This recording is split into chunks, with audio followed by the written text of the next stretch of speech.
NatStrat live on India's AI Gambit. I'm Indrajit Gupta, co-founder at Founding Fuel, and it's a real pleasure to have you with us. We're especially grateful to have such a distinguished and thoughtful group in the room today, leaders from policy, technology, diplomacy, and academia. Today's conversation is both timely and necessary. Around the world, AI is being treated as more than just a technology. It's a driver of strategic power. And yet, India's approach so far has been fragmented, cautious, and lacking clear ambition. So the question we're exploring is simple, but urgent. What will it take for India to lead, not just react, in the age of AI? We're joined by an exceptional panel, diverse in experience, but united by a shared belief that India must step up, think boldly, and shape its own AI future. And I'd love to welcome each of the panelists one by one, starting with Ambassador Pankaj Saran, the convener of NatStrat and former deputy NSA. He brings a deep understanding of India's strategic and geopolitical positioning. Welcome, Ambassador Saran. Lovely to have you. Thank you very much, Indrajit. It's a real pleasure to be here today. Thank you so much. Thanks so much. I'll move to Dr. Sundeep Waslekar, who's the president of Strategic Foresight Group. Sundeep is a familiar face for all Founding Fuel, the community. He offers a long-range insight into AI governance and global cooperation, and he joins us from Bombay. Sundeep, welcome to this session. Thank you, Indrajit. Yeah. Thanks. Great to have you. Ambassador Smita Purushottam is the founder of SITARA, and she's a powerful advocate for national innovation and tech sovereignty as well. She joins us from Delhi. Welcome, Ambassador Purushottam. Thank you. Thank you very much. Great to have you. Finally, Srikanth Velamakani is co-founder and group CEO of Fractal.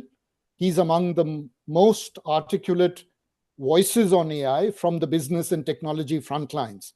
Hi, Srikanth, and lovely to have you. Thank you, Indrajit. Wonderful to be here today.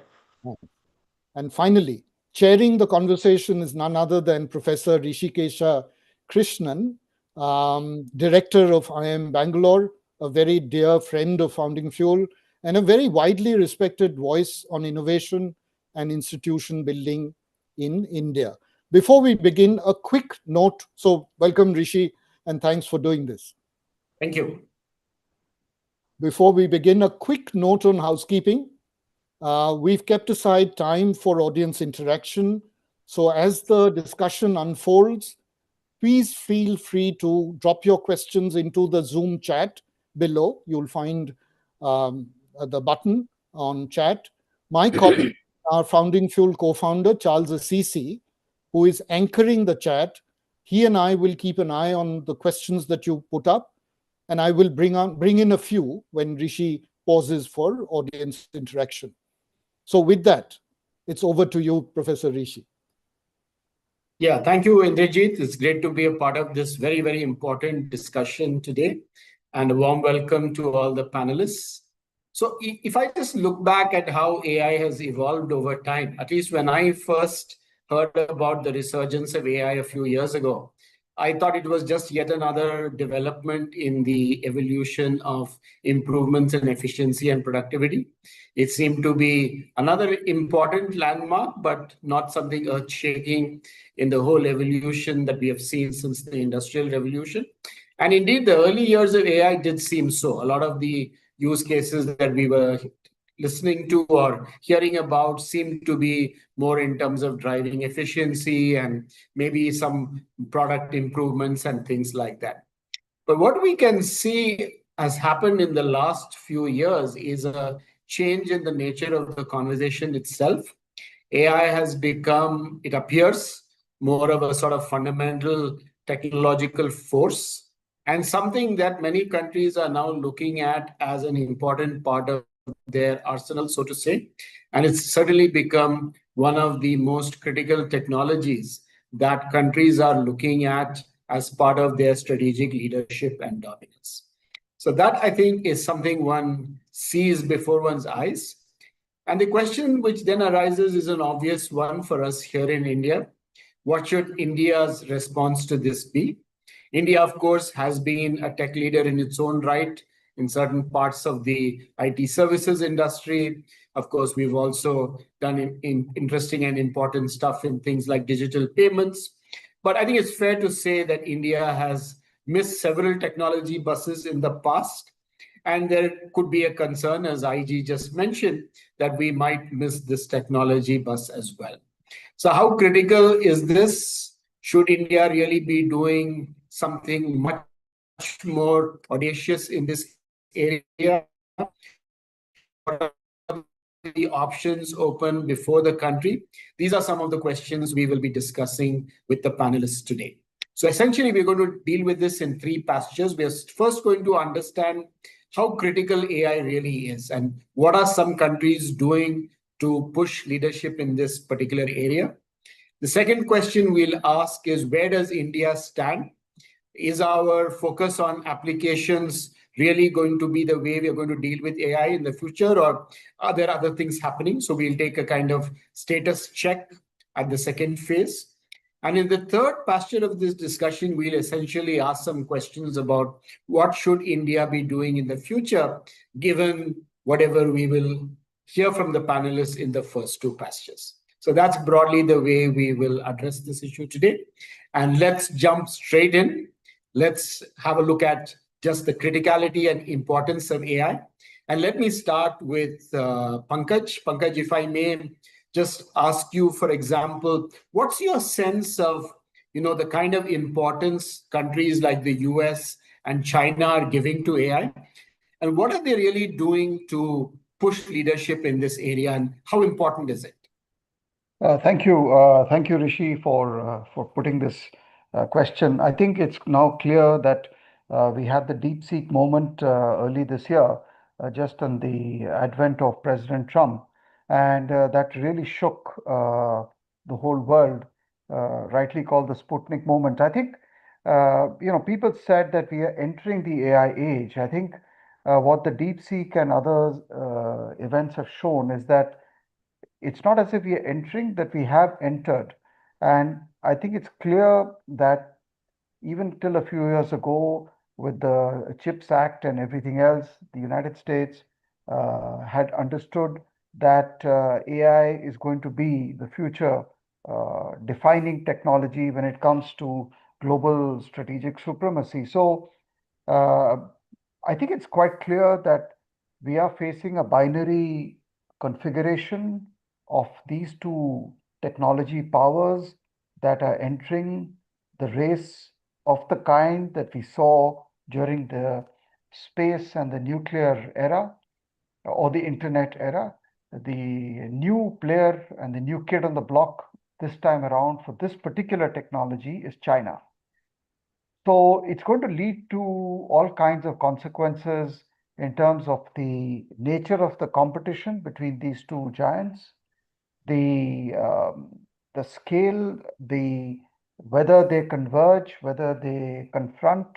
Do we have a duality of AI technology globally, or do we have convergence or some kind of universalism of AI?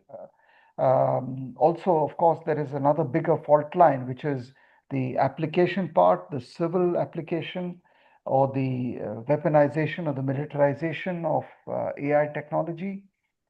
So I think we are going to see very, very rapid development in the next few years, and we really have to be prepared. And I think all gloves are off at this point when it comes to the race to the top. And these two countries are going to drive it. So I think we should have no illusions about the intention, and we can talk about relative capabilities, but it is clear that it is going to be the foundational basis for the assertion of comprehensive national power in the next few years, and it is going to have very serious consequences. And China is obviously using this and seeing this as a technology to leapfrog the United States domination of traditional technologies. So Srikanth, if I can just bring you in at this point, from your vantage point, how do you see China and the US really trying to achieve dominance in AI? Yeah, let's first discuss what AI technology really is, right? It is a human quest to build a machine that can match and exceed human capabilities in all dimensions. And just that definition, you can see that once we have achieved a certain critical moment, really there's no limitation for how good it can get. Because like unlike a human brain, which is limited by its 3-pound size, we can throw in more data, we can throw in more compute, we can throw in more space, memory, everything. And therefore, AI can become extraordinarily good, which means that it is like history has consistently shown technological leadership can drive geopolitical influence. Like, for example, the British Empire, how they rose through naval dominance and through industrial innovation. I think in a similar way, I think AI will shape economies, security, and governance. And therefore, I feel like this is something that many countries have taken note, certainly the US, certainly China, and this has been happening for some time, whether it is preventing China from accessing its latest processor, GPUs, or it is about restricting latest kinds of models and having some restrictions there, or having a whole set of other barriers that they're putting in, whether it's talent, etc. US is clearly seeing this as an existential battle, and therefore they have to win this. In a similar way, China is creating an alternate world where they're building their own chips, they're building their own lithography machines, and they're building their own models, creating a full ecosystem there that even if they're somewhat behind right now, they can leapfrog. And if you just see the research papers, in a similar trend. So what we can say for sure is that whether AI will take over the world, etc., is a different question. But it is clear that US and China are saying, okay, it is so important to us that we cannot ignore it. And therefore, spending hundreds of billions of dollars around this problem is worth it. So, Smita, when you look at this whole debate and discussion, how do you see the kind of role that other countries are playing in sort of pushing India?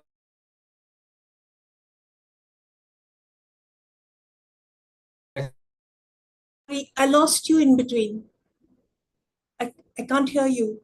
I think we've all lost him, ma'am. Yeah. It's. I think there's some issue with his connection. We'll just wait for him to get the connectivity back.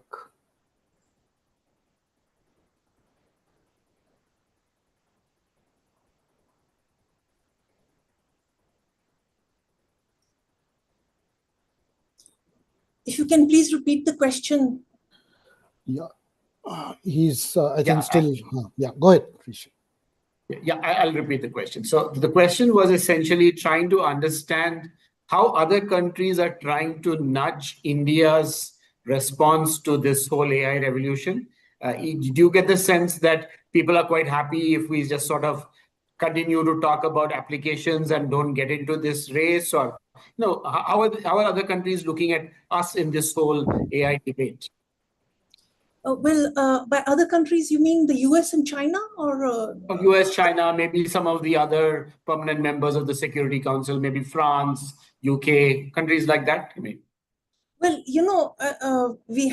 in our view, we have a long way to go before we become an AI power.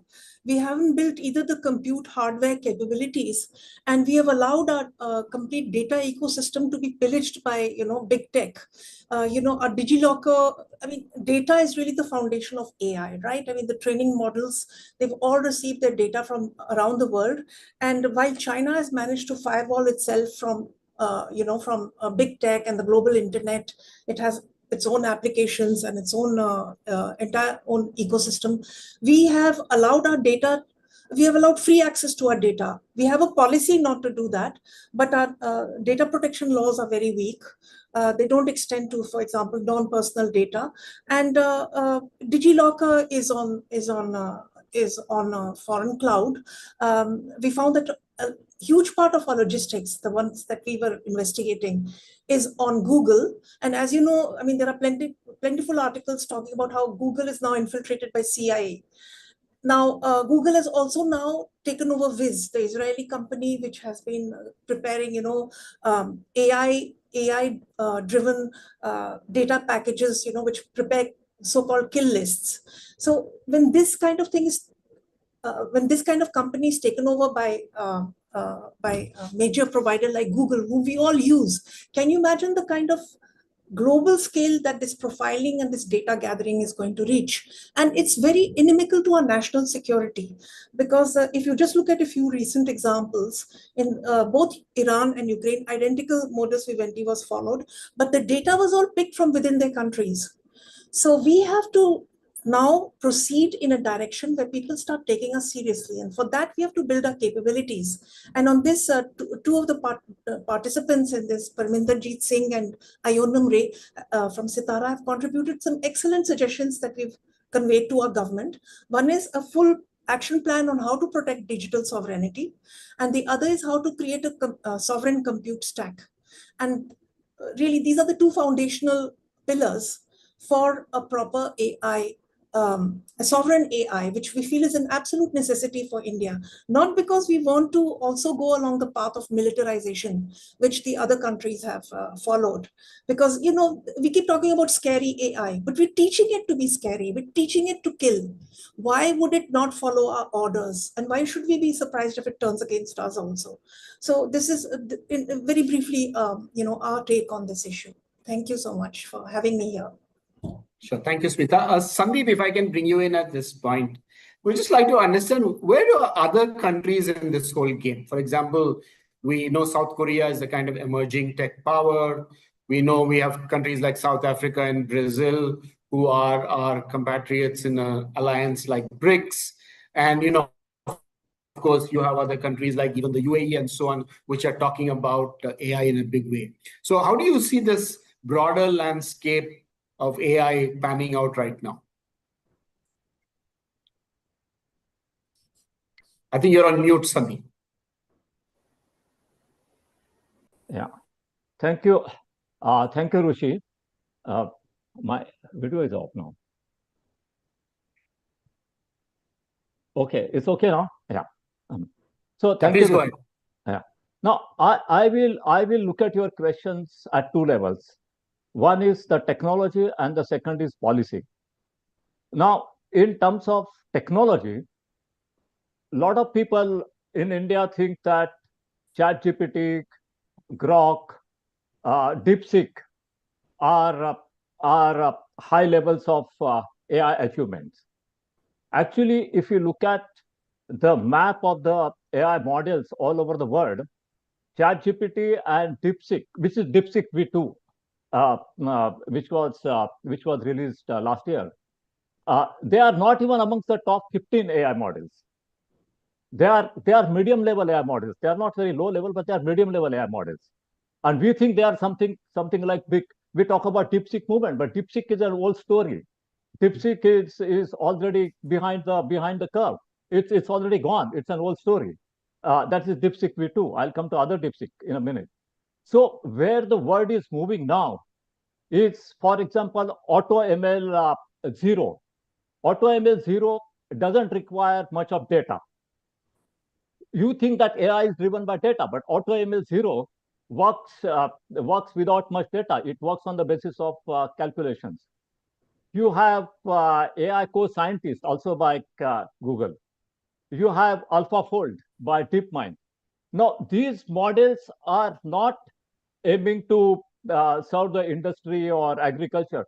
They are on the path of making scientific discovery. They are on the path of discovering new chemical compounds. They are on the path of writing new laws of physics.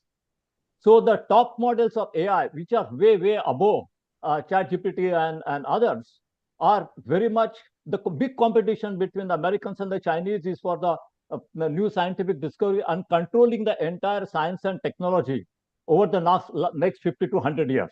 And we are not even looking at them.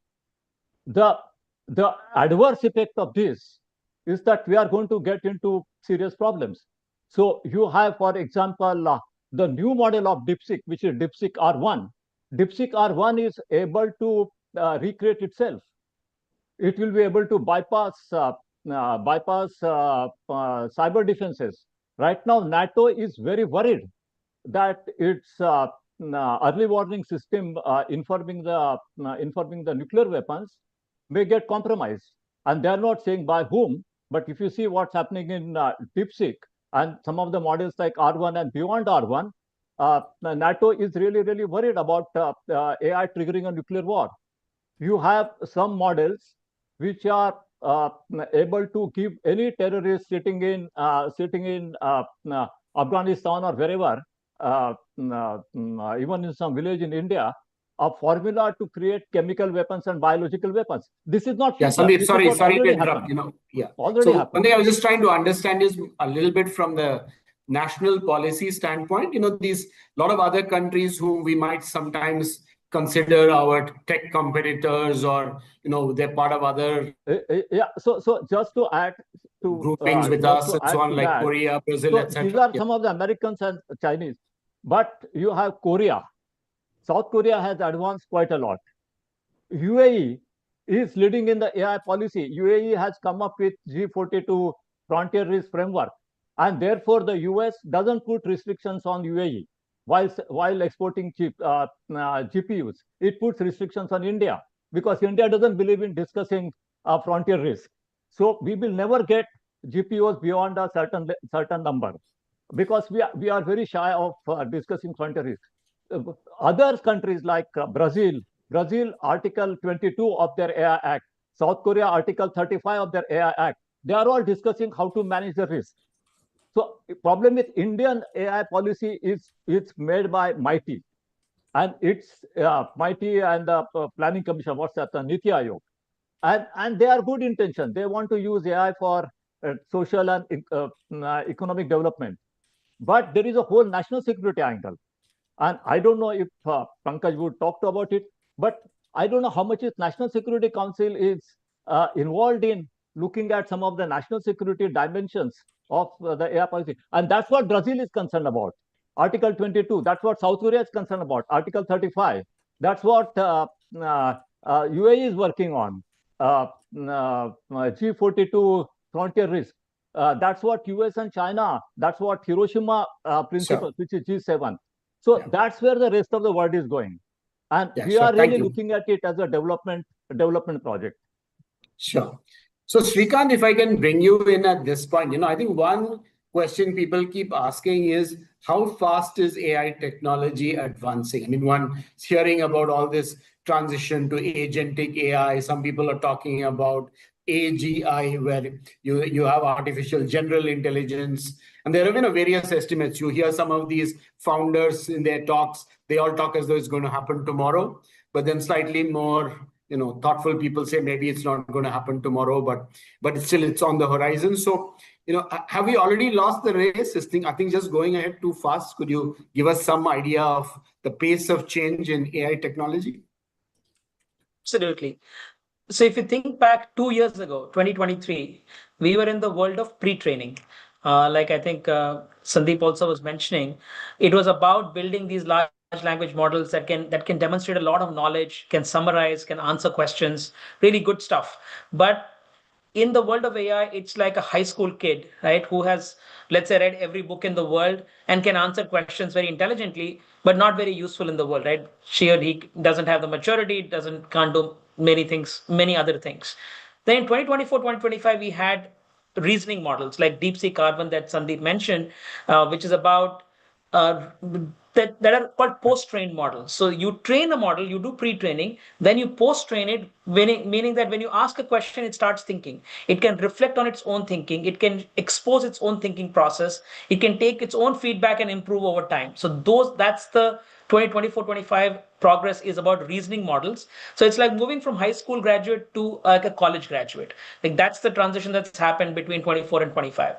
And now in 25 to 26, what we're seeing is agentic AI. Essentially, these are things that can do reasoning, have knowledge, but they can plan and act as well and use tools. Most importantly, they can navigate the world of software and hardware and the physical world, access tools, do accomplish real world tasks. They can take a goal, break down into subtasks, and then execute each of these tasks while reflecting on what's going on and eventually get some job done. So that's the agentic AI. Now, this is the progress that's happening, pre-training to post-training, and from a high school graduate to a working professional, which is the agentic AI. That's the progress that we are seeing. Now, does this mean that we'll have AGI anytime soon? I think the answer to that is there are still many things to be solved before we get AGI. But once we have AGI, there's no stopping. So let's say there's a 20% chance that we'll have AGI in the next 3 years, and maybe a 50% chance that we'll have AGI in the next 5 years. I should be very worried right now because it means that whoever has that AGI technology at that time, even if they're a few hours ahead of somebody else, can start to usurp global economic output and the surplus. It's possible. If they can we can become digital colonies. They can really attack any installation, any security installation that we may have. So these risks become very imminent. Like the quantum moment, this is a very important moment, and that's why we've got to take matters into our hands. It is not too late because a lot of the action happened in about pre-training models. The post-training is still an open place. In fact, Fractal built one model which beat DeepSeek R1 in with the 14 billion parameters. It's possible to build these sorts of models in India. So we have to say it is important enough that we take the concerted action at a national level today. Okay, that's very interesting. So if I may just try to sum up a little bit, I think what we can see is clearly some countries are seeing this as a strategic priority. Many others whom we would typically perhaps not think of as exactly technology leaders are also putting it very firmly on their list of priorities for the future. Technology is advancing quite rapidly, and we have seen maybe multiple generations in the space of a few years, but there's still maybe some time and space if India is really determined to get in to make our presence felt. So it's a fast evolving situation. Things have changed rapidly, but certainly there is still space for India if we want to kind of get into it with a lot of vigor and with a clear strategy. IG, at this point, do you have any audience question which you think we must there's a burning question we need to take up at this time? There's quite a few, but I just kind of noticing there are some questions around. I think Anushka Saraswat has asked about our prospects of engaging with the AI race using India's multilateral diplomacy and proactive efforts in international legal forums. How can India push for Global South cultural and economic realities in UN and other forums to ensure that the AI divide that we've been discussing between the global north and the south is mitigated? I know you might want to pick this up later, Rishi. Yeah. So either we can discuss it now. Yeah, I think that perhaps would be a bit more relevant when we come to the third part of our discussion. But in the current section, do you think there's anything we need to look at? Why don't you carry on? Let me just kind of go through because there are tons of comments and questions. So I think now let's move on to the second pasture of our discussion, which is the burning question, which I think all of us are concerned about, which is where does India stand today? Where are we in this whole question of AI sovereignty, so to say? Some of the examples we heard of other countries in terms of legislation, strategy documents, and so on. Where does India stand? And historically, in many tech situations, we have preferred to look at applications. If you go back to the space program in the early years, we talked mostly about remote sensing. We talked a lot about education, the SITE experiment. It's only later that we started looking seriously at space from a strategic kind of perspective. Even our recent discussions, if you look at what we were talking about in G20, it was largely about digital payments, about, again, applications that would make significant impact for the people of India. So even today, when we are talking about AI, we tend to think about how can we improve agricultural productivity and so on. So let's try to get some sense of where does India stand at this particular point of time, and then also talk a little bit about what is the kind of policy thinking that sort of is reflected in the kind of discussions we are having in the government and policy circles.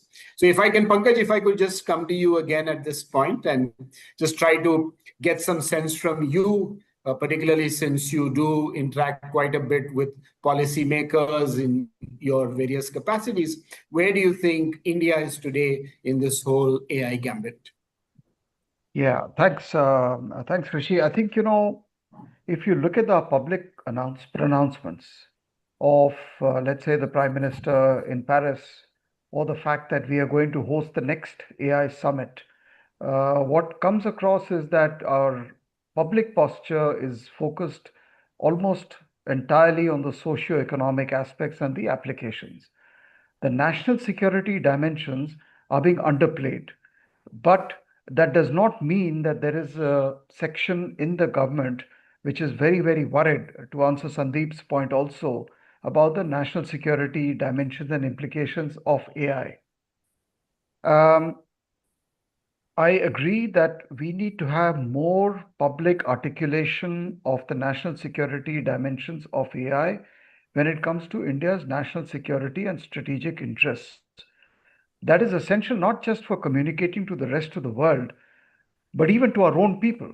And we've had repeated technologies that have multiple dual uses, whether we talk about, let's say, the internet, the nuclear, space, cyber, smartphones, whatever it is. We have traditionally been shy of being overt about the strategic and security dimensions. So we were like this a couple of decades ago, many decades ago. Even if you look at the Prime Minister's speech in Paris, in early this year, look at the concepts that are being emphasized. It's all about bias. It's about establishing governance standards, shared values, addressing risks, open source. But so I think I agree that it's important for us to be much more upfront. Now, I know there's work going on the security dimensions of AI, but I'm not sure how intense it is, and I'm not sure how mainstreamed it is into India's own AI strategies. So far, the AI policies are being driven by the civil, by the operational line ministries. We are not hearing very much from the security people. Even, for example, if you look at our record, for example, even on nuclear technology, right? I mean, India's nuclear program began with a very heavy accent on civil use. It was only much, much later that we actually started talking about the other dimension, the military dimension of nuclear technology. The same applies, as you said, to the space domain, to the cyber domain. So I think we have a cultural issue. We have this hesitancy of coming in quickly and at the right time to look at the strategic dimensions. And I hope that this time around, at this stage of the technological revolution, we do not exhibit the same kind of self-restraint, at least in terms of articulation and also, of course, about research. Even, for example, on space, I mean, the whole question of what do we do with outer space? Where are we, for example, on the debate with regard to peaceful uses of outer space, or the prevention of an arms race in outer space? What kind of positions is India taking? So I think this is a moment where it seems that our civil applications, the socio-economic pillar, is moving faster, at least in the public articulation, than the security. So I think it's a challenge for us. I think we should highlight at every opportunity the grave strategic and security implications of AI and on our national security as understood in the widest sense. So I think I think it's important we have work cut out to come to speed with the security dimensions. Sure, thank you. So, Smita, you have been quite strongly committed to India's need to build strong technological capabilities. You've been talking about that across different domains. So, what do you think it would take for India to really make a major investment in AI and, of course, some of the other related technologies? What's your sense? What will it take to make that happen? So I think after Operation Sindoor and the kind of assistance that Pakistan got in terms of EW capacity and detecting all our systems on which they could take action, there has been it has catalyzed a greater awareness of the need for AI enhanced capabilities. I mean, you hear a lot about it. Unfortunately, I still feel it's in terms of abbreviations and jargon, because our tech sector is mainly transactional. It has been doing work for big tech, for example. Our GCCs are also churning out IP for foreign companies, but we have no private sector company which is building AI from the security standpoint for India. So what is happening is really that a few small startups have come up, and they are doing say a use case, for example, for drones or for EW or for ISR, but there's no central direction for this. And there's supposedly a Defense Artificial Intelligence Center. I tried to Google what it was doing, couldn't get much information. And you hear different arms of the security apparatus talking about the need for military purposes of AI. But unless we have technology at the center of a national security strategy, which also therefore has to deal with AI, because AI, as all the distinguished participants here have mentioned, is now the key technology. It is the game-changing transformational technology of the 21st century. We are not going to make much progress just by leaving it. First of all, our big companies are not doing it, neither the public sector nor the private sector, and the smaller companies are not getting the kind of encouragement that they should, which we are struggling actually to get them. So basically, I think we need a national AI policy under the PMO. Otherwise, what's happening is that you have a Defense Artificial Intelligence Center, then MATI comes out with its policy, and another ministry comes out with another policy. There's zero synergy and very little vision also guiding it. So we need, and I think one of the participants, Smita and Gupta, mentioned what is the vision for this, and that's a key question. So there is a need for a proper strategy, and then under that to develop, as you mentioned, Mr. Krishnan, the various components of this capability, which is hardware, software, applications, military use, and then all the others. It's not that I favor military use, but it's a challenge for us, and we have to not fall behind the others. Fortunately, I think. Well, I shouldn't use the word fortunately.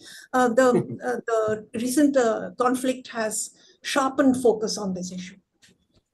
Sure. Srikant, if I could bring you in at this point, you take a very different view of this because you're, of course, from a tech company. And what would you think? Would you think India has what it takes to build AI capability? You sort of hinted that you did think we have not completely lost the race. There's still possibly time to come in. But do we have what it takes to really build a significant capability in this area? Yes, absolutely. I think we do.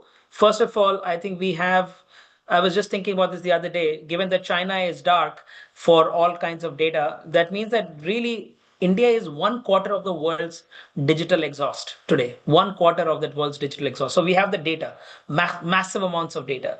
We have incredible talent, Indian diaspora everywhere in the world. If we had a mission, they would come and do it. And as far as resources are concerned, for a $4 trillion economy, if you want to spend 40 billion, it's 0.1%.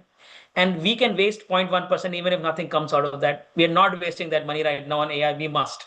So we have the resources, we have the talent, we have the data sets. We just need the will and the vision, and we can do it. There will be some constraints. Like for example, we may not get access to chips. Currently, there's a 50,000 chip restriction on India. We are well short of that in terms of usage, but that will come into play. And if we start building powerful AI, other countries will come and you might have some issues with it. But my sense is that this whole thinking that let's build use cases, that is the most destructive thinking. I know Nandan, I have a lot of respect for Nandan, but his thinking that India should be the use case capital of India. Of course, it should be use case capital of India, but that just completely misses the point. It's not about use case, it's about geostrategic advantage. And we are absolutely going to miss it if we just focus on education, healthcare, agriculture. Yes, great examples. Private sector can handle it. But as the government, we have to say, how do we protect this country with 1/4 of the world's digital data from losing the AI race and therefore in the process risking becoming a digital colony? I think this is something we must take on, even if our odds of winning are low. Let's say we have 10 overs to go and we have to score 150 runs. Are you going to get singles, or are you going to try to hit some sixes? I would go and hit some sixes. It's pointless to me to even argue whether we have a chance to win. We must try it. It's important. Sandeep, let me bring you in at this point to just talk a little bit about the rules of the game. Because another challenge here is, of course, that like any other emerging domain, there is regulation, there are controls. I mean, Srikanth just spoke about access to GPUs. There are, the big powers sort of jostling to kind of control the AI space. So what's your sense in all this? Is there any way we can influence the rules of the game? Is there anything we can do through diplomacy? What role do all those sort of strategies play in creating enough space for us to move ahead in AI? Rishi, I'm completely on the same page as Srikanth on what he has been saying. So I won't repeat. Only thing I would say is that when he talked about the agentic AI, he was talking about the game of 25, 26, maybe 27. But we should not stop there. We should look at what's going to happen from 27 to 30 and 2030 beyond. And then you are going to auto ML zero and all kinds of scientific discovery, advanced AI. So first of all, India must have a foresight. India should not look back. India should look ahead and see where the game is going in the next 5 years. Now, if you want to play that game, and then this is where I answer your question, then there is a question of our acquiring GPUs and other basic technology. Now, currently, US has placed restrictions of 50,000 GPUs. My guess is that if you really play a hardball of diplomacy and Pankaj and Smita know better, but really, if we somehow manage to convince US in the next couple of years, at the most, they will increase this limit to 100,000 GPUs. I don't really see them going beyond 100,000 GPUs. Now, what is 100,000 GPUs? To make one ChatGPT 4, they require 25,000 GPUs.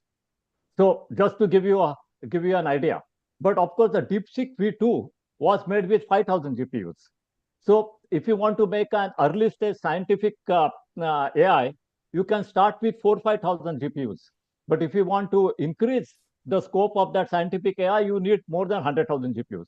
Now, the problem is why you are not going to get more than 100,000 GPUs.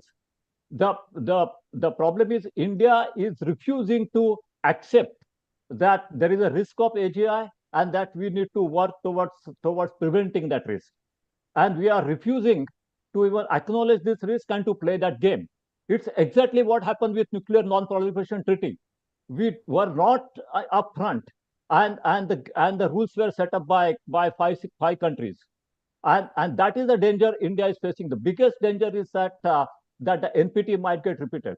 So if we want to prevent that danger, and we have 1 or 2 years to prevent that danger from happening, we must see the writing on the wall. Just 2 days ago, the US Senate passed a resolution 99-1, which means almost unanimous resolution, allowing the states to make their own regulations to control the misuse of the development of dangerous AI models, defying Trump. Of course, Trump also has some checks and balances. So in this big and beautiful bill, the only element where the Republicans and senators came together to oppose Trump, where there was almost total agreement, was on this question of giving freedom to the state governments to deal with the risk associated with AI.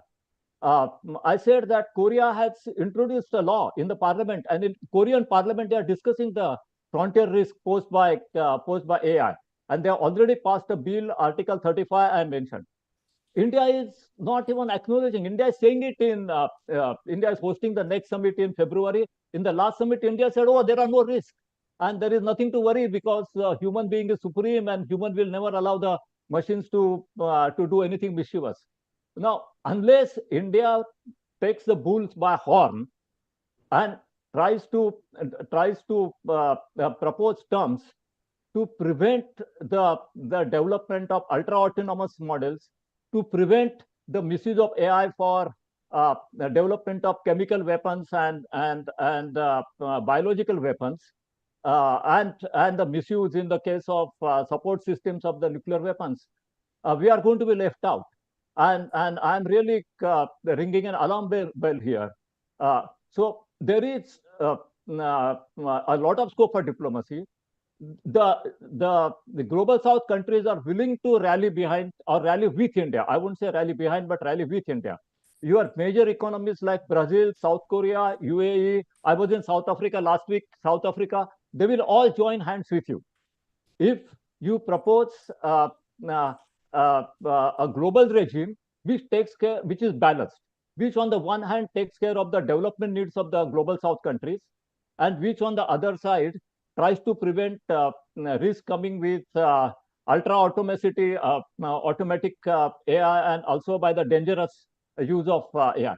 We had recently this incident at Pahalgam. Now, here the terrorists actually came and they killed our 26 innocent tourists. But one more year of development of AI, and they don't need to do all that.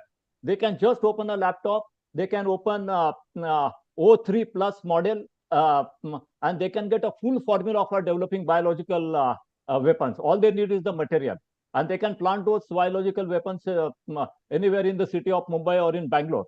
This is where we are, one year away. And we just think that AI is a subject of mighty and development and social inclusion. So India must be very forceful in developing a global governance regime which combines or which balances the development needs of social and economic inclusion of global south countries, along with the need to prevent the arms race in AI unleashed by some companies in US, China, and other countries. So, Pankaj, if I can just come back to you, what's holding us back? Because I think the broad consensus among all the panelists here today is that the AI issue is important, it's urgent, it's could be very critical to some of our future dreams and aspirations. So, I mean, with all your years of policy and government experience, what do you think is really holding us back from, as one of the panelists mentioned, just grabbing the bull by its horns and getting full force into this whole thing?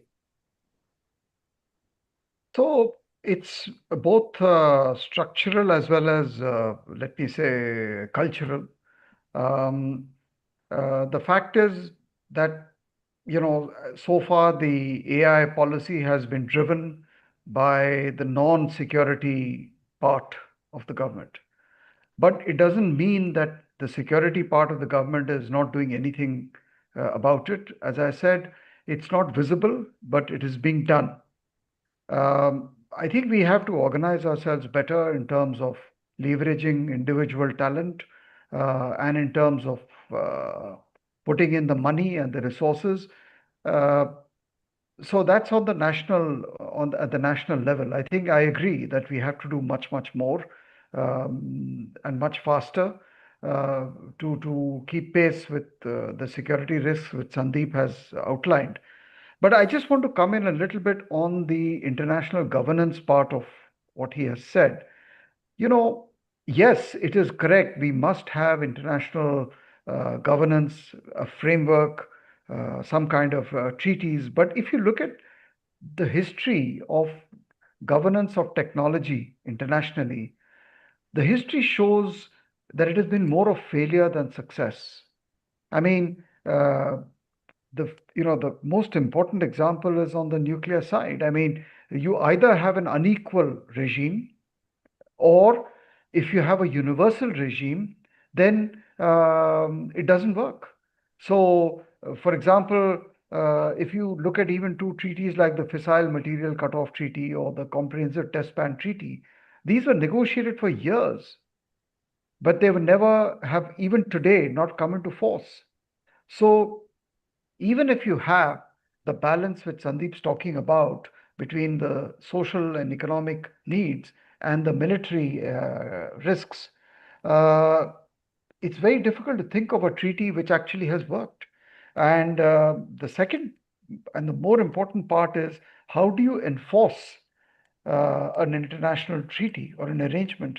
You actually today are facing another crisis, which is that this, so-called rules-based order has, I mean, almost collapsed. So it doesn't matter if you have a chemical weapons convention or a biological weapons convention, or as I talked about, a regime to govern weaponization or arms race in outer space. I mean, even if you look at, for example, as recently as Paris on the AI in the Paris summit, guess which two countries refused to sign the Paris Declaration? It was the United States and UK. So I see this emerging clash between the South and the advanced countries. I don't know which way China is going to come in, but the question of whether a country will be ready to be disciplined by an international treaty or an arrangement remains as it was many decades ago on the other technologies. There are some countries who will not accept international discipline, and they will talk about exceptionalism and many other things. So we are faced with multiple crises, multiple challenges. One is to develop. So at the end of the day, while you're doing this international negotiation, don't make the mistake of what you did in nuclear or space or cyber or internet. Go fast forward, develop your own capabilities, because the world respects only your capabilities. And if you have that strength, demonstrated strength, then you can sit on the table. But if you self-censor and kind of keep yourself away from developing those capabilities, you will either not be taken seriously when you sit on the table, or you will be at a disadvantage. So I think we are looking at, the question has to be answered at multiple levels, including the conceptual level of whether we are at a stage in the world today where international governance at all is an issue and at all works on any domain. Yeah. Smita, I'd like to come back to you. I'd actually like to ask the same question which I asked Pankaj, because I know you've been studying this very deeply. What's holding us back? I mean, we have resources, we have really talented people, at least that would appear so. The tech talent across the world, a lot of it comes from India. We have, we have companies who can apparently, put resources together and invest in this. So what's holding us back from, essentially just jumping into AI and trying to achieve leadership in that? I think Pankaj mentioned our culture. One is the fact that we barely invest in R&D. I think to develop these capabilities, we have to have a much higher proportion of investment in R&D. There is a growing gap. It was 0.85 a few years ago. Now it's 0.64% of our GDP. So for some reason, it's falling. And the only R&D we're creating is for foreign companies. As you rightly mentioned, our diaspora today is creating trillion-dollar value abroad. NVIDIA, Qualcomm, there's a graph in one of the American research publications which mentions that nearly 2/3 of their engineers are of Indian origin. So it's not that we don't have the talent, we simply don't seem to be able to leverage it here at home. And we need to create an ecosystem in which smaller, more agile companies can prosper. I just saw a report by somebody called Acharya and Chauhan, which stated that concentration in the Indian economy is increasing. And this is not the Korean type of concentration, the chairballs which invested in R&D and which were able then to be competitive globally. This is basically companies which are investing in real estate and construction and so on, and not really investing in R&D. So they are also not creating that culture of innovation. In fact, the chairballs and other such big tech companies have also led to the in China especially, a huge ancillary ecosystem in which lots of companies participate in production. Somehow we've not been able to go in that direction. So a lot of reforms and a lot of rethinking, and we have a lot of good policies, but I was just looking at the policies to promote semiconductors, one policy after another. And when we got the $10 billion fund, what we did was we went and gave it to a foreign company. So I think we need to, as Ionam, I'm very happy, Shri Gupta, you invited so many people from SITARA. Ionam Ray has actually given us a wonderful proposal which we sent to government about creating sovereign compute capabilities in India. And that's the kind of approach we need. It can be public-private partnership and there are all sorts of innovative funding mechanisms to make that happen. The government doesn't have to put in all the money. It can leverage equity, it can do a whole lot of things, and it's being done in highways. We've given a proposal for a defense fund of funds in that regard. But we give lots of these innovative ideas which would totally transform the Indian economy. But I'm not even sure if they're really considered and implemented. They would really be game-changing if they were. Shrikant, if I can turn to you and ask you a related question. The government just last week announced this 100,000 crore research development and innovation fund, which essentially was an extension of an announcement made in the budget to kind of support R&D in industry. So what do you think? Now that the money also may be available, what's holding back Indian industry from really getting into AI big time? Great question. I think India has a lot of low-hanging fruit. For industry, what companies will do is to find the fastest and the easiest path to profit, right? That's how capitalism works. So there are so many easy, low-hanging fruit that why would you go and pick the higher hanging fruit, which requires risk-taking, R&D, etc. So that's just the natural way in which companies function. We have to change it. We have to either through competition or over time, this dynamic will change. And we are doing some of the right things in terms of encouraging that R&D. But I think in case of AI, I fundamentally believe that this is not a problem that will be solved only by private players. Private players can come in and be a part of the solution. So one of the proposals I have been making, unsuccessfully, but for the last couple of years, is that why don't we bring 10 big companies in India, maybe $20-25 million each from them. We have a pool of capital. Government, let's say, matches 3:1 or 4:1 of that. We have a couple of $1 billion, maybe even more, and take that money and say, okay, advertise India AI as like a space or nuclear mission, and get Indian diaspora from the world to come and work for us. This is exactly what Mark Zuckerberg has done for Facebook. In the last 2 weeks, he has gone and acquired Scale.ai. He is hiring people from OpenAI, is creating a lab for AI progress. At a government level, we can create a similar lab in India, and that R&D can really leapfrog India into the next level. It requires a mission at the India level for us to achieve impact, because each private company, whether it is the big companies, multi-billion-dollar companies in India, they're still saying much easier path to profit through the stuff that they do rather than through the harder path of AI and R&D. Yes, IG, I think you suggested there might be some interesting questions we can look at. Please go ahead. I think this came up in the briefing call with Shrikant as well. And the fact that you need industry to collaborate, but everyone's hesitating to make the first move. And I think we arrived at the fact that the government has to take the lead. Now, this is one way that we can organize ourselves for sure, bring the top 10, let's say, frontline tech companies to invest $1 billion each. and create a fund. Sandeep, in his essay, had proposed that maybe the playing field can be broadened, and you have a global South collaboration as well. Now, if one were to parse these two pathways, one is a domestic play where industry comes together, and the other is to use diplomatic means to forge some kind of coalition. What are the pros and cons, and how will that play out, Rishi? That was what might be useful to discuss. Yeah, Sandeep, would you like to come in on that? Yeah, actually, these two are not alternative paths. There are certain kinds of AI models which can be developed through the national cohesive effort, which is how I will summarize what Srikanth is suggesting. And there are certain kinds of AI models which are going in the direction of advanced science, mathematics, physics, which will not be easy to develop through national cohesive efforts within India. And for that, we will have to have a cooperation of 7 or 8 countries which are emerging economies.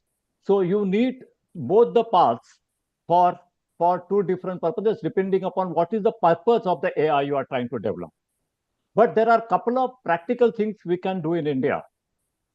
Taking off from what Srikanth is suggesting, instead of just developing AI models for the sake of it, India can aim to develop, say, single domain LLMs for agriculture and weather, a single domain LLM for health, because health and agriculture are our two important needs, and you can develop and this will cost much less than a multiple purpose LLM. Secondly, there is Jai Vikram Bakshi in this audience, and he's always telling me that that we should think of federated learning. Now, with federated learning, you automatically have data sovereignty. You don't have to fight for data sovereignty. You don't have to make laws for data sovereignty, and it is totally low cost. So India can have federal, and already BITS Pilani and some other institutions are trying that successfully. So we can develop on that. So you have possibilities of single domain LLMs through collective effort that Srikanth is proposing for health, agriculture, maybe 1 or 2 other sectors. Korea knows its limitations. So Korea has a policy of precision AI.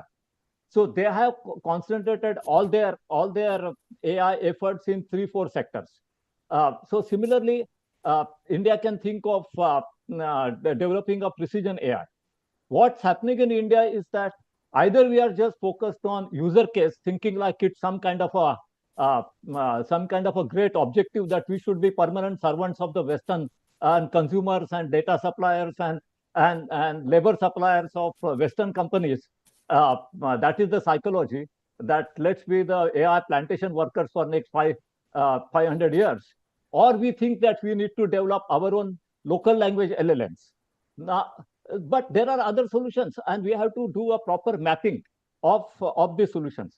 On the national security and diplomacy aspects, I don't suggest for a minute that we should discuss the AI use in military and some of the other national security domains publicly. That's happening inside the IDAs and inside some of the other chambers, and that's good.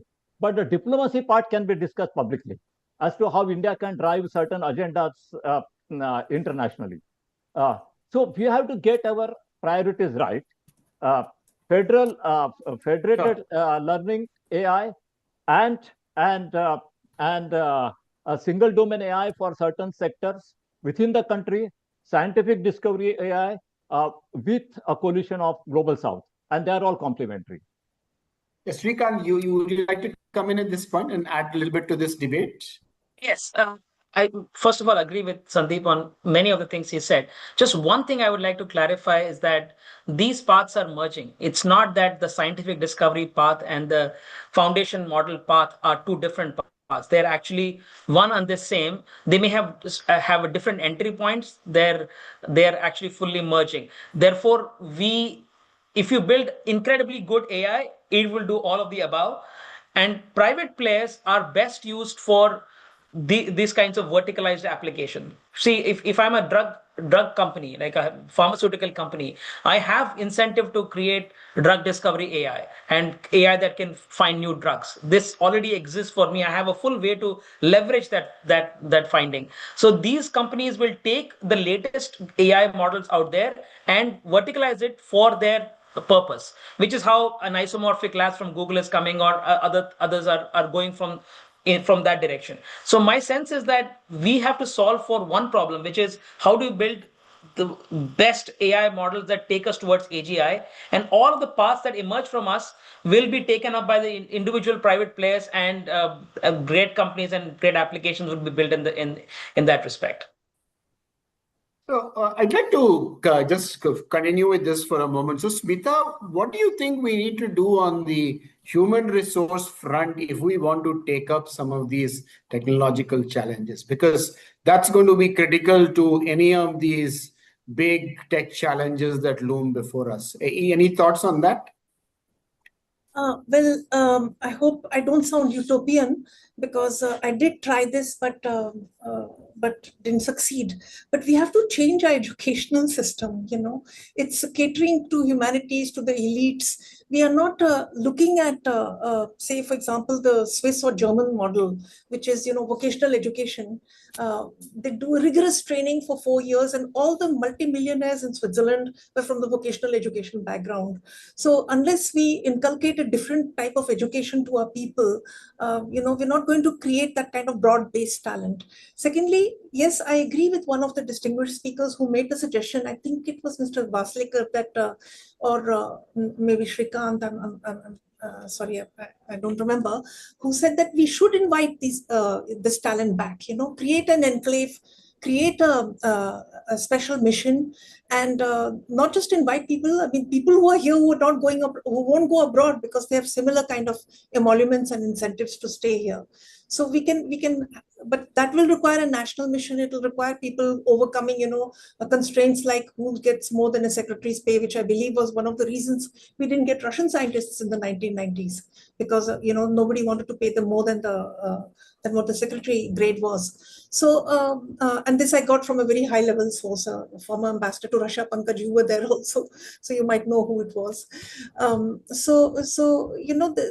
We need a complete rethinking of this, and we can keep all this talent in India. I mean, you invest a few $100 million now, and you get $1 trillion companies at the end. I mean, it's such a no-brainer that I don't know why it's not even been tried. This should be a national priority. Thank you. So I just want to bring in a couple of examples at this point. If you just look back at old stories, you look at the semiconductor story in a country like Taiwan. It wasn't all completely indigenously developed. There was, for example, an acquisition of a semiconductor plant from abroad.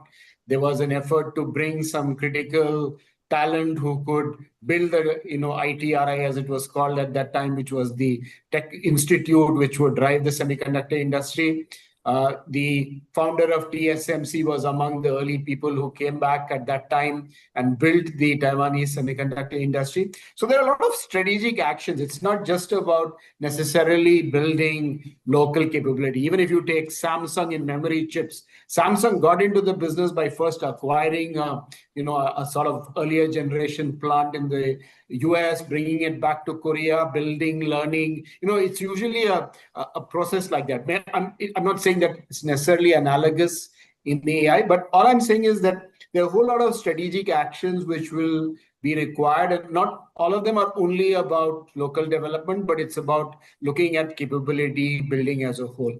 So if I can come back to you, Pankaj, where is the leadership for all of this going to come from? I mean, won't we need some really serious leadership commitment, and maybe even some individuals? I mean, for example, you look at whatever we look at. You look at Vikram Sarabhai, you look at Baba. More recently, you look at Nandan when it comes to Aadhaar and the UPI and so on. We've always had these few iconic individuals who've driven technology development in particular domains. Where do you see the leadership for AI coming from? It's going to come from within. There is nowhere else it's going to come from. You can't import this kind of vision.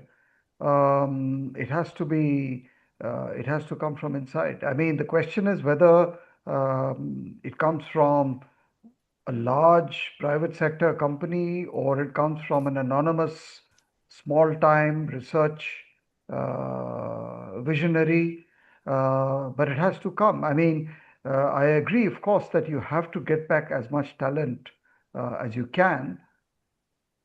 But, you know, we are all, I mean, children of our times. I mean, we were blessed to have the kind of people you mentioned who actually pioneered, I would say, two of our primary engines of growth, space and nuclear. I think this is that moment in Indian history where you need someone who emerges, who challenges government, who so it has to come from within. I mean, what are the potential sources? I mean, it's your technology institutions, it's maybe some of your private companies. I mean, we are heavily now into the whole, we are putting a lot of hope into the whole startup ecosystem in India, into crowdsourcing, kind of taking a lot of encouragement from the experience we've had with the Aadhaar, with digital payments. So it is an issue whether it has to be top down, bottom up, or a mixture of the two. But what I was also sort of hinting at, Pankaj, is also the political leadership, because I think if you look at, who gave the power, authority, resources to all those iconic figures to make it happen. And even if you just remember, right, even when the government changed in 2014, Nandan went, and met the new prime minister and made sure that Aadhaar would continue to have a, smooth absorption into the government system. And in fact, things actually accelerated after that. So I'm just wondering, whether without political leadership, this is at all going to happen. Yeah, no, you're right. I mean, look, if you need a name to drive this, I mean, the question is whether we can follow the same models as we did in the 50s or 60s or 70s. I mean, you have someone like Chandrababu Naidu, for example, who is really going up front out there. So even at the level of our states, if we have leaderships which see the future the way they should be, that's one way to do it. So far, it's been driven, I think, by the Prime Minister and his office in Delhi. And, we've had multiple policy documents literally tumbling out in the last 4 or 5 years. How much of it is actually going to translate into this kind of a revolution that we need is something to be, I think it's work in progress. It's now, if something may click, I think the pieces are there. It's just, it requires that fit where something triggers. After all, you mentioned about Nandan and his whole Aadhaar revolution. I mean, it just happened and one thing led to the other. So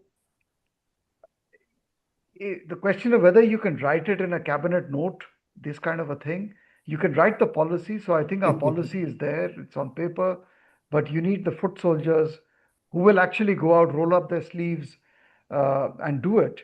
So I think if we create a critical mass, if we create the awareness, if we shed the suspicions about the downside of AI in terms of job loss and this and that. So it has to be a multi-pronged effort where we move forward. Maybe we've lost you.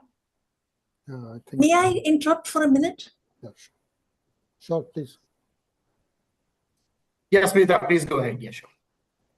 Because this gentleman never takes credit. That's why I thought I'd just mention it. Of course, Nandan Nilekani was a huge reason for the success of Aadhaar. But the people who actually built it, the UPI stack, are Sharat Sharma and iSpirit. These are a bunch of volunteers who came back from the US. This is one great example I should have mentioned. Came back from the US and they totally volunteered their services and created this fantastic package of services which we all use now and which has made our lives so much easier. Thank you.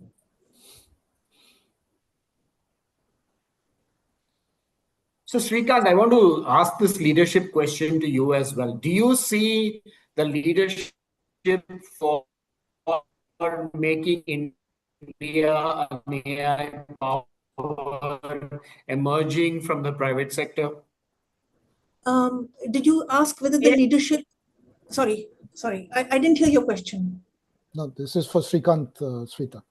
Yeah, I was asking Srikanth. Maybe I'll repeat the question. What I was asking is, do you see the leadership for AI in India emerging from the private sector? I think it's absolutely possible, because I think the moment we have an inspiring mission and a vision, and then leader will emerge automatically, and India has the raw talent. And then Nandan happened to be there. Amazingly contributed to our country. But the point is that the mission was set up, and just we found the perfect person to lead the mission once it was set up. In a similar way, I think once we have that set up, we will find the leader from India, from the private sector, and I think the rest of the amazing talent we already have around the world. They will come. They will show up. It's a big enough cause. Many of us who are in the AI world will absolutely, we all believe that this is game changing. So anyone who, if there's a chance to contribute, people will not think about their personal financial motives. They will come and contribute. So I feel like the leadership and the team will automatically emerge if we take that bold step of saying, here's what we intend to do. Not the I think this is not about pragmatism. It's not about saying, let's find the 10 use cases and let's implement them in the country. That is just, we need some much bolder, bigger vision, and that will pull everyone. It's not a pragmatic, let's get things done kind of thing. No one will show up for that. We have to think much bigger. We have to say, we have to beat OpenAI, we have to beat DeepMind, we have to beat DeepSeek, we have to beat all these companies, and we have to build India's capability towards AGI. And I think leader will show up automatically. So, Sundeep, just to bring you back into the conversation, is there any chance, howsoever small, that all this AI stuff is overhyped? And maybe we are just, chasing something that's not all that important. And maybe, 10 years down the line, we'll say, why did we make all this fuss? Well, on 26 April this year, President Xi Jinping convened a special session of the Politburo of the Chinese Communist Party, and I happened to have an access to his speech there. And he said that he was not satisfied with the progress of China in AI so far. And he said that China was wanting, China has to do a lot more on two fronts, which is the research in the theory of AI, and secondly, in the developing security and safety protocols to meet unprecedented risk, to use his words. So somebody like Xi Jinping thinks that this is just the beginning of AI.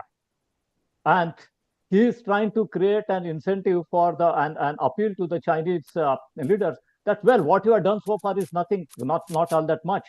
That the real name of the game is the research in the theory of AI. So the game is just beginning. What Srikanth described earlier is 25, 26 is just the foundation of AI. What's going to start after 27, 28 is really the big game. And maybe by 2030 onwards, you'll have a very different kind of AI, which is not driven by data, which is not driven by energy. I think by next decade, we will have neurosymbolic AI on the neuromorphic platform, which will require 1 millionth of energy that we are using now. So to answer your question is exactly to the contrary. In 10 years from now, it won't be overhyped. We will, in fact, find that the game has totally changed, and we are in a different world altogether. You might have something like Final Spark is a company in Switzerland. They are making AI instead of from silicon chips from some organs from the brain, artificial organs made from the brain. So this is where the science is going. So I think that if we even think for a moment that in 10 years we'll find that this was hype, we will be highly mistaken. We should be prepared for what's going to happen in the next 10 years. It's the other way around.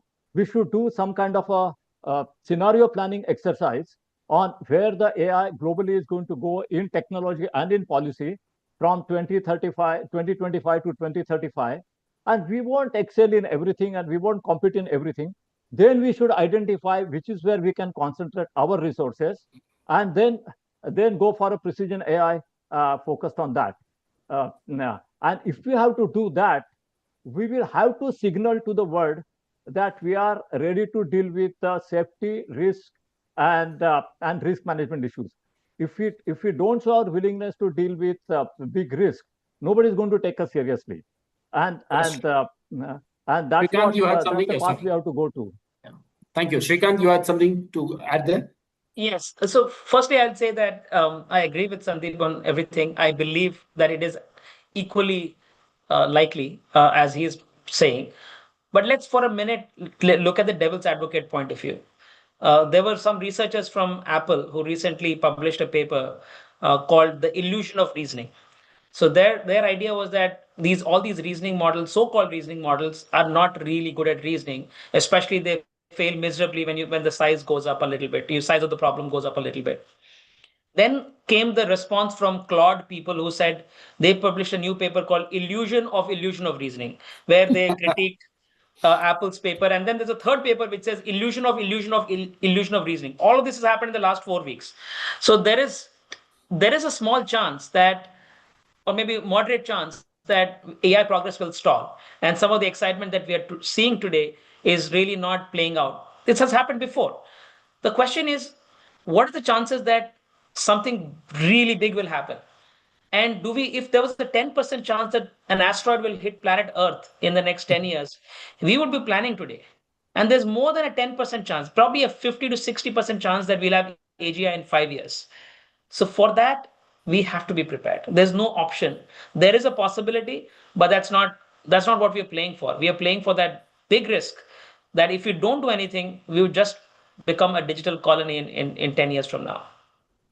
Okay, so I think there's a kind of amazing degree of consensus about a few things. So let me just try to put some of those things together. I think one area on which there's a lot of agreement is that AI is certainly one of those really path-breaking set of technologies that's incredibly important, both strategically for industry, for the economy, in almost all senses. There is also a sort of sense that India can't afford to miss the bus, and we need to be there, very much part of the whole AI gambit. The general view seems to be that we also have the capabilities to do it if we can get our act together, if we can do things in mission mode, if we can galvanize all the talent that we have to make it happen. There's also a sense that even if it turns out that AI is not all that it was made out to be, we still need to take that risk or take that gamble and make it happen, because there is significant probability that AI will be that game changer that it already appears to be. And I think in general, the view is that, while diplomacy will play its role, maybe that's not quite the arena where the AI battle is going to be fought. I think Pankaj was quite categorical that, given the breakdown of many of these international agreements and the so-called rules-based order, it's unlikely that those are going to be the major forces which really affect things like AI. So finally, it looks like if we want to chart our course of action, we have to control our own destiny. And that really means jumping in, catching the bull by its horns. Maybe we need to take some, inspiration from our cricket captain, who's been leading from the front and really make it happen. And I think Shrikant gave us several cricket analogies. I would bring my cricket analogy would be, Shubman Gill's double century in the first innings, followed by the near double century in the second one, and how it really changed India's fortune. So we need to really take up some of that big hitting to make it happen. That seems to be the sort of broad consensus which is emerging from this. Of course, we have to address the ethical issues, regulatory issues. We didn't talk about too much, but obviously, if you're going to be a major player in this arena, we need to look at. Yeah, Pankaj, you had something to add. Please go. Yeah, I don't want to interrupt your flow of thought, but On the question of now we have the problem, how do we solve it? And what is the structural institutional arrangement the question you asked, I was thinking about it. And again, I go back to past history and past lessons. So you can either create a kind of a government, a body inside government, like a Department of Space, Department of Atomic Energy, which functions as a catalyst, or a DRDO, or I mean that's one model. If you believe in the success of that model, that you need an incubator, a facilitator, a catalyst to provide that leadership, or if you think that was a useless model or did not work, then your only option is to wait for market forces to throw up a leader in the natural course of things. So you have to, this political judgment of which model has succeeded is really at the heart of how you want to get across this AI challenge, and who should lead it. I mean, the question which you asked is a fundamental question. I mean, who should lead the AI revolution in India, and where should the leadership come from? So it's not as if we haven't had experiences of the past of disruptive technologies. And it's a question to be asked. And I think if we just do an audit of which models worked and which did not, then we might get some answers. I mean, it's whether today you're waking up to reforming, let us say, or revising the Atomic Energy Act of the 1960s to enable private sector. But I think what we've done fairly well is internalized all these past experiences. And today, for the AI technology, we are actually, I think, much better placed and a much better structurally and institutionally literate than we were when we embarked on India's nuclear program or India's space program. Today, the opening up of the space policy 4 or 5 years ago. So I think in AI, we've learned the lessons. We are smarter in terms of the institutional arrangements. We are trying all models. We're throwing it open and trying to see whether something will emerge from somewhere, rather than having a didactic or a very orthodox approach, as we did in the previous technologies. I just thought I'd leave this with you. So I'll just close by, I just saw something that Chintan had posted, and I was sort of thinking along the same lines. Now, I think the only thing one needs to think about carefully is whether the nature of AI itself is a little different. For sure, it's something which cuts across different sectors. It's not, something that's kind of a vertical like space or nuclear, which in a way is more amenable to the kind of government model of, very vertical programs. The AI doesn't seem to be quite like that. So I think how we organize, how we look at it is certainly an important issue that we need to pay some more attention to, and before we really think of what is the exact sort of institutional arrangement, which will really help us make India successful in AI. So IG, I'm going to just sort of stop here. I don't know if you have any last words you would like to add, or any question which you think you would like to jump in with. No, we've kind of unfortunately completely run out of time. We were hoping to close on time at 8. That's the discipline we like to follow. I know there are lots of comments and questions. I'm hoping that I noticed there were some exchanges with the panelists as well. So even if we couldn't surface some of the comments and questions that people have shared, maybe these networks that have been made possible thanks to the panel and the audience that have joined will keep this conversation going. I hope that's okay, because I was struggling to keep focus on what I was hearing from the panel and follow the chat. I must acknowledge I failed on that, but I'd like to kind of propose a vote of thanks at this stage. Thank you, Professor Rishi, and a big thank you to our stellar panel, Ambassador Saran, Sundeep, Ambassador Purushottam, and Srikanth, for such a thoughtful, led, and very candid discussion. I'm not sure that we could have potentially worked with a set of to-dos emerging out of it. I think we needed to have this conversation. And I'd like to thank each of you in the audience for engaging so deeply with this conversation. Quick word on the next steps. We'll be sharing a recording of this session tonight itself to all of you, and for those who had registered and had joined but weren't able to make it, we will also share a handcrafted summary that captures the key takeaways from this discussion, not AI generated, I can assure you that. So do watch out for that in your inboxes very soon. We hope, this is a sincere hope, that this is just the start of a deeper, broader national conversation on AI and India's strategic future. So at that moment, thank you once again, and a good night to all of you. Thank you. Thank you. Thank you very much. Thank you. Thank you so much. Thank you, Indrajit. Thank you very much for co-hosting and doing a great job. And